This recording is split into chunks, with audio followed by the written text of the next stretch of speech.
Yeah, so now we will see some other programs. In previously we have seen like how can we store integer into one variable. So now I will create a 3 variable and I will try to do sum into the 3 variable. Okay, so now define data a, b and c. So this is our variable name. We can give any name over here. So I have given v underscore a, v underscore b, v underscore c, and here in v underscore a we are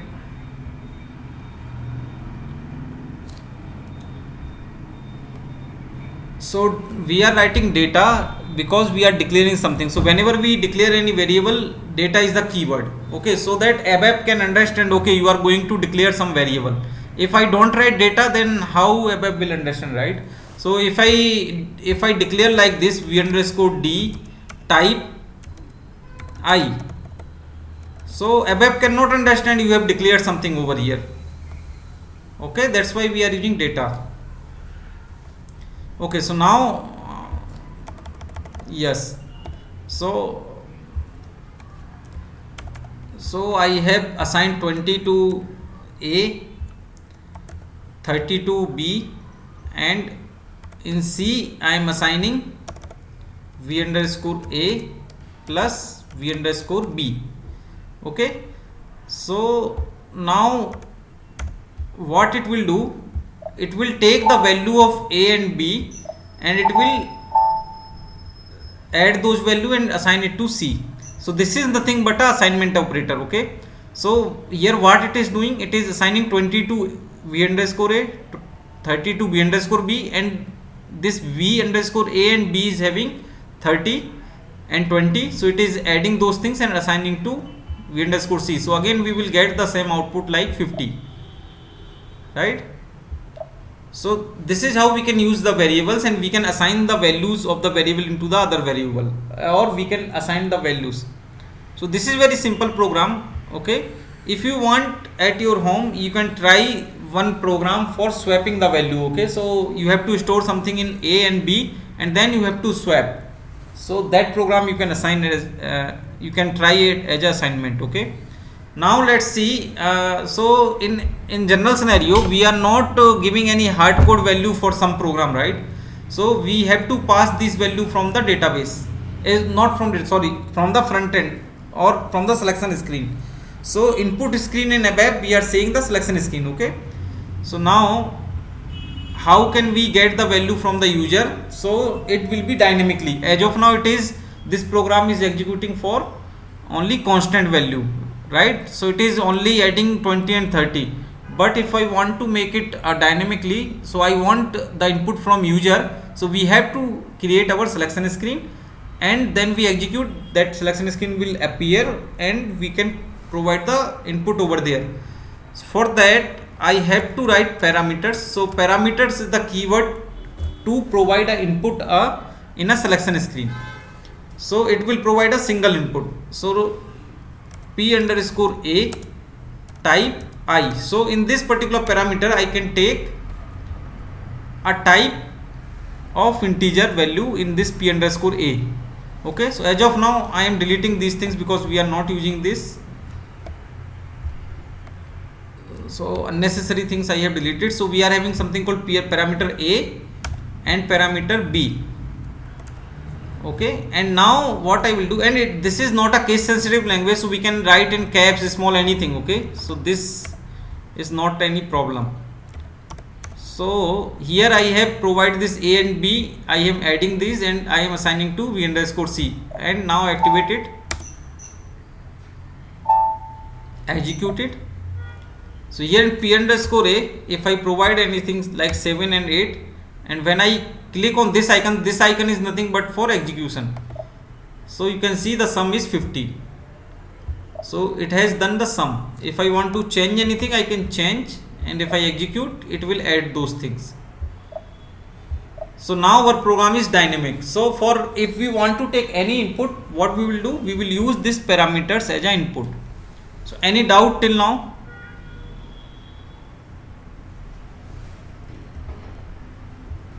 Okay, so now we will see Okay, now we will see the conditions. Okay, so if condition we will see. So if we have to compare something, we will use if. Okay, so here suppose our requirement is I have to print a greater number whatever I am providing in our selection screen. So the system should display the greater number. Okay, so greater number we have to. So I am writing this in commented mode, so this statement will not be executed because I have put star in the first column of this line. Okay, so here we can write if. So this I can also write in small. Okay, it doesn't require to write in caps. Okay, and if I press tab, it will give the end if. So what I have to write, if p underscore a is greater than p underscore b, so what we have to print, right,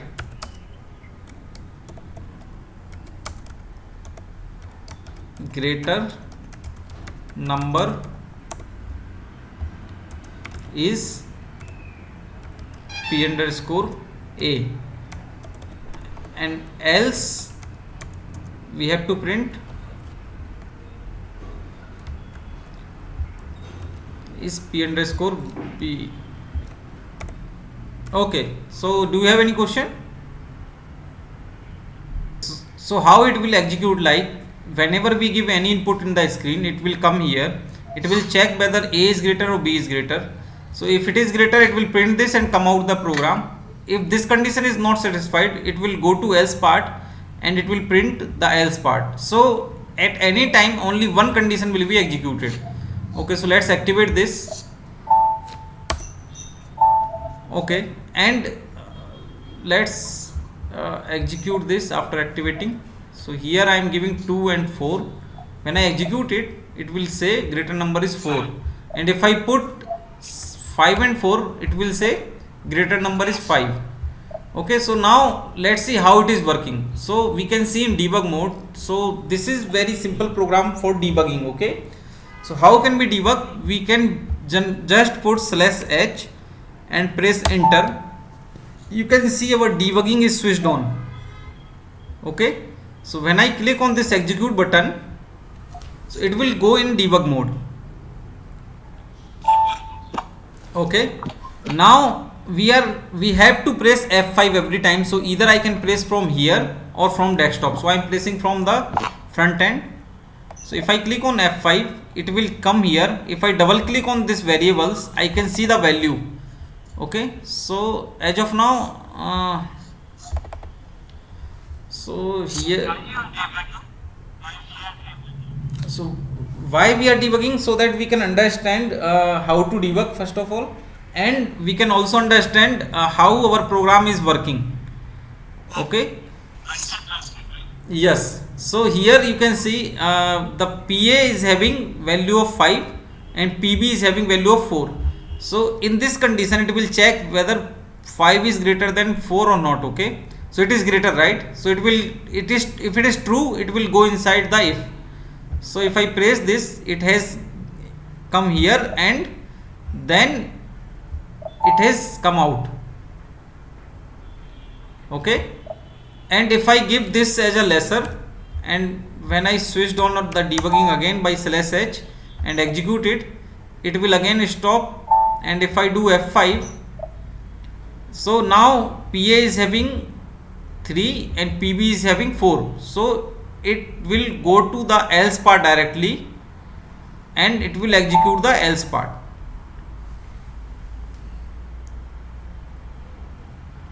So got it or not? How? So in today's session, one more thing we will see, and that is very small. Okay, so we can also use else if along with the if and if. So what we will do, suppose we are having 3 input, okay, and we have to print the greater number out of those 3. Okay, so now how can we get one more input? By adding a parameter. So I am adding one more parameter like C. Okay, P underscore C. So here I am checking A is greater than B. So when A is greater, when we can print this, when A is greater than B and A is greater than C, right? So here in if condition we can use logical operator like AND or. So or if I use AND, it means when both the condition are true, when it will go to the, I mean this condition, otherwise it will go here. And if I used OR condition, it means any of the one is condition is true, it will execute this particular statement. So in our case, if these both are true, then only we are going to print this particular thing. So if A is greater than B and A is greater than C, then A is greater. So any doubt in this particular first condition?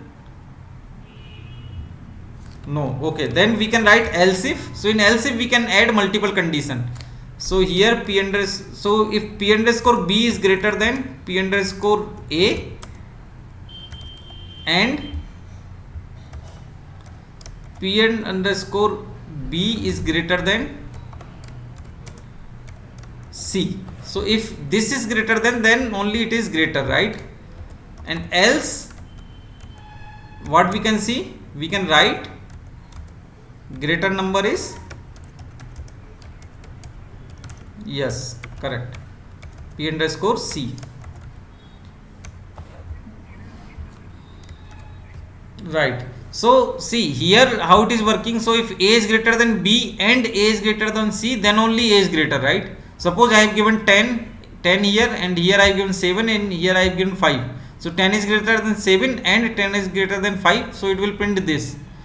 Otherwise, if B is greater than A and B is greater than C, then it is B is greater, else C is greater. If A and B is not greater, then it means C is greater.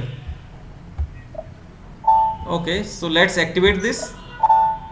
So we can use else if and if else if also, okay, along with that. So let's execute and give some number like 6, 5 and 7. So the output should be 7, right? So now see how it is working. /h and enter and execute it. Do F5 using this or keyboard. So here you can see PB is having this, PA is having this, and PC is having 7. So here PA is greater than PB. This is true, right? Because PA is having value of 6 and PB is greater having his value 5. So this first condition is true, but this condition is not true because PC is having 7. So in this case, this full condition is not true, so it will go and check the other condition.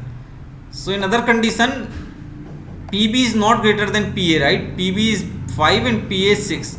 So again this condition is not true, so it will go and else part and it will print PC. So PC is nothing but a 7 here, so it will print greater value is 7. That is correct, right? Yeah, so do you have any doubt in this?